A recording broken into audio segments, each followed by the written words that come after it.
3, 2, 1. Hey everyone, it's David, and I wanted to talk to you today about 3 coins you shouldn't waste your time with. Now, I want to give you a little bit of a warning. When I say you shouldn't waste your time with some of these coins, what I mean is if you enjoy finding circulated coins and rolls and you're satisfied with, circulated, that's cool. But one coin that I'm going to talk about, you can get in really high grades really cheaply, and so it's not necessarily best to hold on to cheap rusted, and there's a keyword for you, one that you find in a roll. The very first coin I want to talk about is this 1982.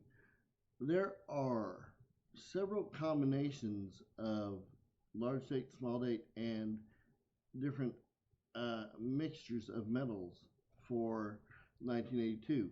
There are, I think it's 7 or 8 different, I think it's 7 different known, and only one of these is actually rare. You got 1982 from all mints, you got 1982 large date and small date, and you've got 1982 copper and 1982 copper plated zinc. And in 1982 at the Denver facility, they produced small dates and large dates, and they produced copper plated zinc and copper. But they didn't produce any except for 2 so far. 1982 Denver small date copper cents. So a lot of people will show their 1982 large dates and say, look, I've got a rare 1982. No, you don't. And to give you an idea, just the 1982 Denver small dates alone, there were 6 billion produced. Only 2 of those so far are copper out of those 6 billion. That doesn't count the other coins at Philadelphia that are not valuable, all the large dates, etc., etc. So this is a coin people love to chase around because they think they're going to find one. The odds of you winning the lottery, the Powerball jackpot, more than once is better. You're more likely to win the jackpot more than once than find this coin. So yes, I think it's a waste of time to chase after these things. But I'm not saying you shouldn't look after them.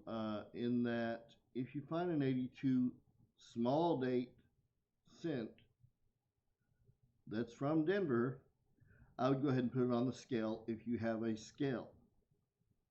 And it needs to go to 2 digits, by the way. So 3.1 whatever.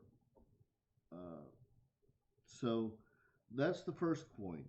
And I can't tell you how important it is that you understand the difference between a large date and a small date. That'll fix 99% of your problems right there.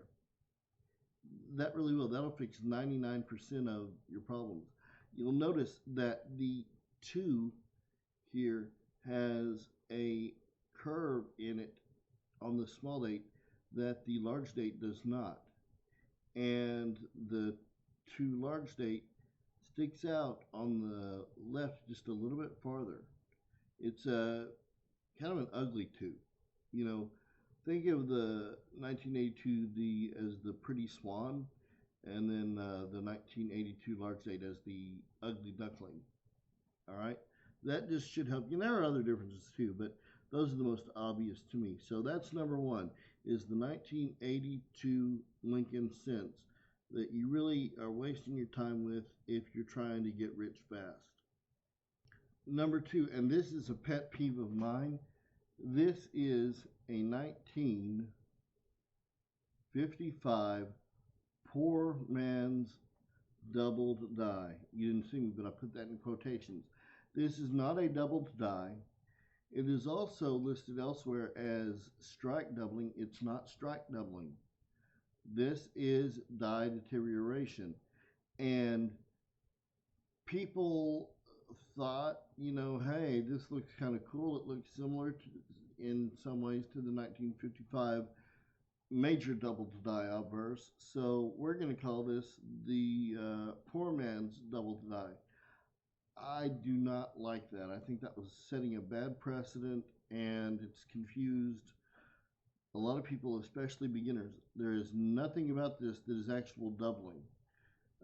And if you want to call it doubling, the only doubling that actually matters is a doubled die. Die deterioration does not count. This is a worn down die that is reaching the end of its life, and you get kind of that effect on the 5.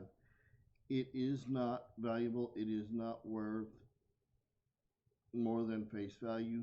You're wasting your time if you're hunting it down. If you find one, you might want to keep it as an example, but don't pay a premium for it. Do not do it. Okay? And finally, I'd like to talk about the 1943 steel pennies. Now, they're cool. They're neat. They only produced them 1 year, but they produced a lot of them, and you can still find them in really high grades for next to nothing. And I was going to show you some prices on these, just to give you an idea. All right, let's go to completed and sold items. $8.50 for a roll of 50 pennies. These are the actual prices people paid. Here's another 50 coins, entire roll for $16.50. And let's see. Here's a really lightly circulated AU for, and they should have had the obverse and reverse here, but they do. All right, for $1.99. So for $2, you can get a circulated one. Now, if you want to get a slab one, I saw a slab one down here.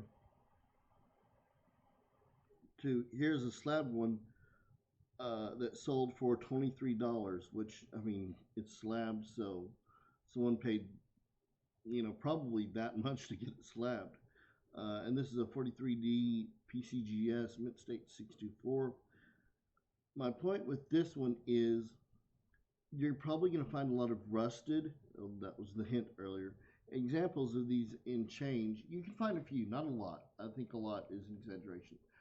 But, you can set it aside, but don't expect to get more than, 50 cents, if that, for a well-worn, well-used example. By the way, shout out to my mom, who I'm using her eBay account just for this.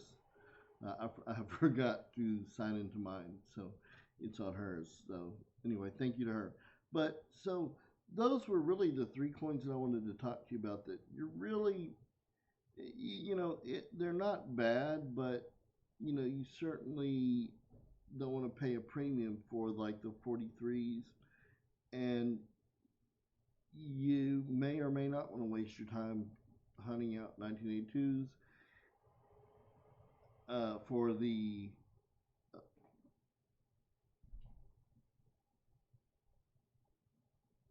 for the 1982D copper cent, small date, of course, and your 1955 poor man's double die is not a double die, and it's not, according to some sites, strike doubling. Sorry. That's all I have for today. Well, at least for now. I want to thank you for watching. Have a great time. Have a great day, and make sure you hit that like and subscribe so I know what I'm doing right. And hit the bell and you'll know when I get more videos out.